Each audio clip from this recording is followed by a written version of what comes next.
Once upon a time, in a cozy village nestled between rolling green hills, there lived a curious little child named Timi. Timi was only 6 years old, with bright eyes full of wonder and a backpack stuffed with his favorite toys, a wooden sword, a shiny red marble, and a half-eaten biscuit.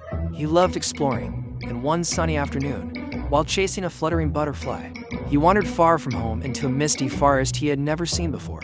Deeper and deeper he went, until the trees parted and he stumbled upon a hidden clearing. There, to his amazement, stood a tiny town made for small people no taller than his knee. The houses were like colorful dollhouses, with thatched roofs of woven grass and doors no bigger than his hand. Tiny streets wound between them, bustling with little folk no larger than his thumb. They wore neat jackets and hats, rode on the backs of squirrels instead of horses, and carried acorn baskets filled with berries. "Wow," Timi whispered, his eyes wide. He knelt down carefully so he wouldn't crush anything. A small crowd of the tiny people gathered, staring up at him in awe. "Hello, giant boy," called the mayor, a bearded little man with a golden chain around his neck. "You are the biggest visitor we've ever had. Welcome to Little Town. Would you like to see our town?" Timi nodded excitedly.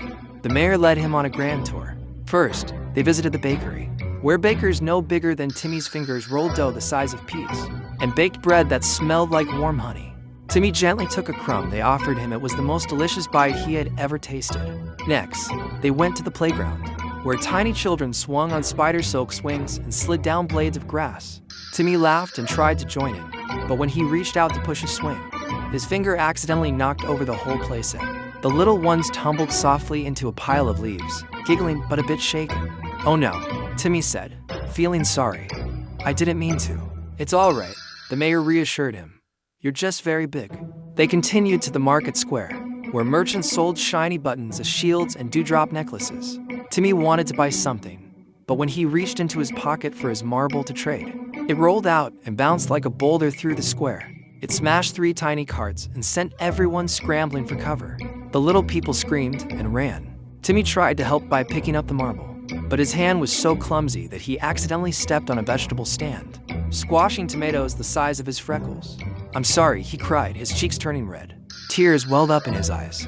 "I thought I could play here like a big kid, but everything I do breaks things." The mayor patted Timi's giant finger kindly. "You have a good heart, young giant, but Little Town is a delicate place. It needs someone who knows how to be gentle and careful, someone mature enough to watch their steps and think before acting. You are still learning those things, and that's okay. One day, when you're bigger inside as well as outside, you can come back and visit properly." Timi nodded sadly, realizing the truth. He wasn't ready yet. He wasn't mature enough to be in a world so small and fragile. With a heavy heart, he waved goodbye to his new tiny friends, turned around, and followed the butterfly back through the misty forest until he found his way home. From that day on, Timi played more carefully with his toys.